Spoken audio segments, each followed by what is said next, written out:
तो अगर वो इनमें हिस्सा बटाना शुरू कर दें तो काफी। देखिए, वायलेंस या मार कुटाई जैसी चीज ये कोई 20वीं सदी का फिनोमेना तो है नहीं, ये तो सदियों से चला आ रहा है। और ऐसा कहना कि ये फिल्मों ने ही इस चीज को बढ़ाया है या उकसाया है, ऐसा समझना मैं सोचूंगा कि गलत है। क्योंकि सिनेमा बेसिकली एक 20th सेंचुरी फिनोमेना है और वायलेंस सदियों से चला आ रहा है। युद्ध हुआ करते थे, महाभारत हमारी जो है उसमें भी युद्ध है। लेकिन आपका कहना सही है कि अगर बच्चे जो कि इस समय और इस युग में और बहुत ही कम उम्र से उनको सिनेमा देखने का शौक हो गया, यानी मैं तो समझता हूँ कि खैर मैं तो आपसे बहुत छोटा हूँ, मैंने भी शायद 14 या 15 या 16 साल की उम्र से सिनेमा की एक अवेयरनेस जिसे कहते हैं वो आई होगी। लेकिन आजकल का जो बच्चा है वो तो 2 साल से फिल्म स्टार्स को पहचानना शुरू कर देता है। तो साइंटिफिक डेवलपमेंट को आप रोक नहीं सकेंगे। नहीं, बिल्कुल नहीं। ये तो बढ़ेगा ही, और जैसे जैसे बढ़ता जाएगा। मैंने वीडियो जो है शायद 40 साल की उम्र में चलाना सीखा। मेरा लड़का 4 साल की उम्र से वीडियो चला सकता है, वो कैमरा चला सकता है। तो साइंटिफिक प्रोग्रेशन तो होता रहेगा और ह्यूमैनिटी जो है वो इस चीज के ऊपर एक्सपोज होती रहेगी और ये चीजें बढ़ती जाएंगी। अब हमें ये देखना है कि जो हम चीजें उन्हें दिखा रहे हैं उनका असर उनके ऊपर किस तरह से हो रहा है। यही तो जिस तरह से साइंटिफिक डेवलपमेंट जो है उसका असर उनके ऊपर पड़ रहा है, उसी तरह मैं समझता हूं कि उनका दिमाग जो है वो उन चीजों पे भी ज्यादा जल्दी पकड़ेगा जो उन्हें दिखाई दे रहा है। और इतने साधन हो गए हैं, रेडियो हो गया है, टेलीविजन हो गया है, सिनेमा हो गया है, चीजें हो गए जिनकी वजह से उनके ऊपर भी एक्सपोजर जो है ये बहुत ज्यादा हो रहा है। लेकिन उसे किस तरह रोकें ये हमारे हाथ में नहीं है। हम तो वही चीज बनाएंगे जिसके कारण, और मुझे कहने में कुछ शर्म से भी आ रही है, कि जिससे हमारा पैसा हमें वापस मिल जाए। क्योंकि देखिए हम लोग सब और लोग बहुत कुछ कहें कि हम सब आर्ट के परफेक्शन के लिए हैं या इस चीज के लिए हैं या उस चीज, लेकिन बेसिक चीज ये है कि हम लोग सिनेमा में इसलिए हैं कि थोड़ा सा पैसा हम लगाएं, कुछ लोग वहां कमाएं, कुछ यहाँ कमाएं, थोड़े से पैसे हमारे पास हैं। क्योंकि एक तरह से ये एक हमारे लिए रोजी है। बिल्कुल है। और तो ये तो हमें करना ही है, क्योंकि बॉक्स ऑफिस पे जो रिटर्न है वो तो हमें देखना ही पड़ेगा। और जो चीज प्रचलित हो रही है वो सामने आ रही है। हम जब दूसरी किस्म का सिनेमा बनाते हैं वो चलता नहीं।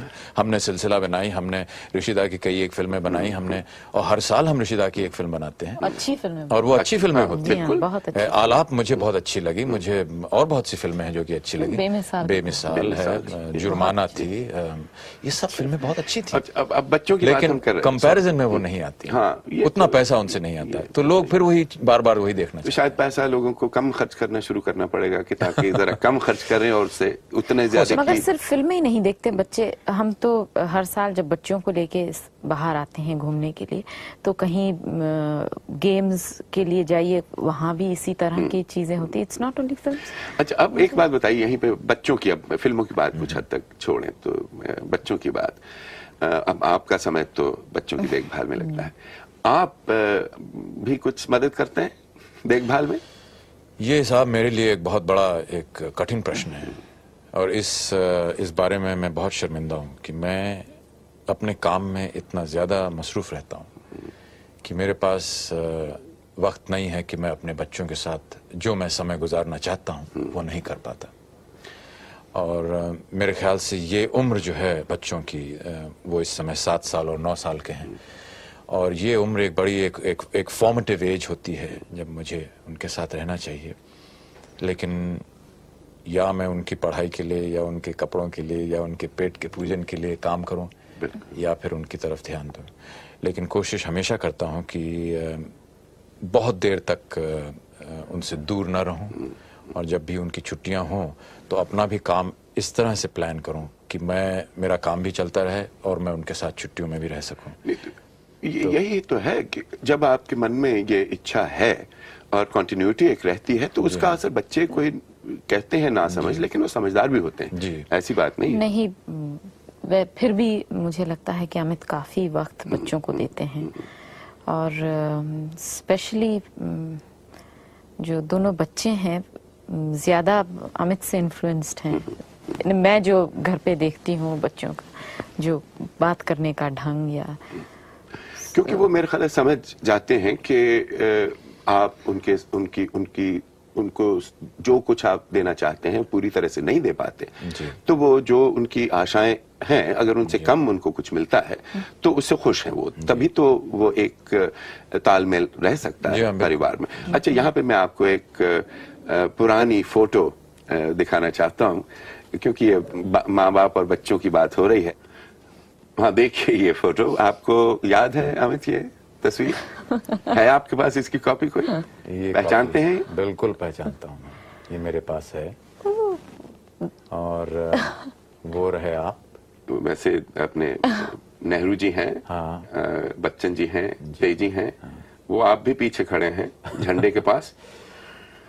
ये याद है काहे की है?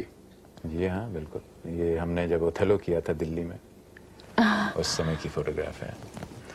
अब यहाँ से मैं अब ये सवाल पूछना चाहता हूँ कि जाहिर है कि उस वक्त आप स्कूल तो छोड़ चुके थे, शायद कॉलेज में थे आप? जाने वाले थे।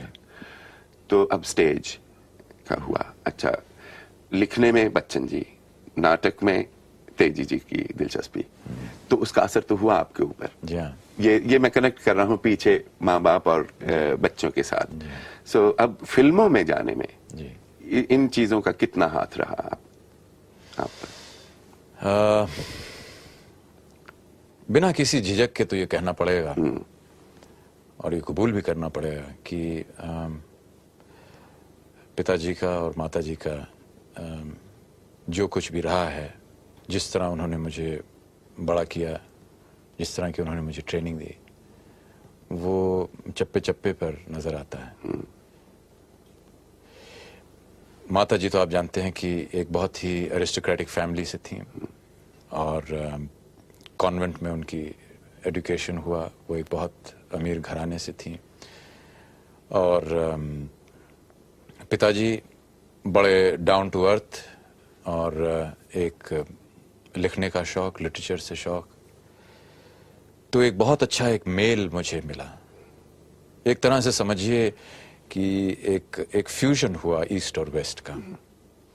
और ये ख़ास तौर से आजकल के ज़माने में, जबकि ईस्ट और वेस्ट जो है ये इतने नज़दीक आ गए हैं साइंस की वजह से या किसी और वजह से, जिसकी वजह से, और जबकि थोड़ा बहुत उधर भी हो, थोड़ा बहुत इधर भी हो, जानना बहुत ज़रूरी पड़ गया है। मैं ऐसा समझता हूँ कि ये मेरे लिए कितना फ़ायदेमंद था कि मुझे जिस तरह के पिताजी मिले वो थे और जिस तरह की माताजी मिली वो थी। और इन दोनों का एक बड़ा ही एक बैलेंस्ड अप्रोच लाइफ में होने की वजह से मैं अपने आप को बहुत ही फॉर्चुनेट समझता हूँ कि मैं इस ख़ानदान में पैदा हुआ और बहुत ही फॉर्चुनेट समझता हूँ कि वो अब भी मेरे सर के ऊपर अपना हाथ रखे हुए हैं। वैसे मुझे याद है जब मैं बच्चन जी, जब एक बार मैं कॉलेज में था तो वो आए थे वहाँ, उन्होंने कविताएं अपनी पढ़ी, तो सब लोग, लड़कियां खास तौर पे, वो उनको तरन्नुम में पढ़ते हैं, वो बहुत ही सुर में पढ़ते हैं, तो सब अपने गा गा हुई पड़ी थी। तो आप भी तो तरन्नुम में सुनाते हैं, बच्चन जी की कविता सुनाते हैं? मेरा तरन्नुम जो है वो उनसे कुछ कम है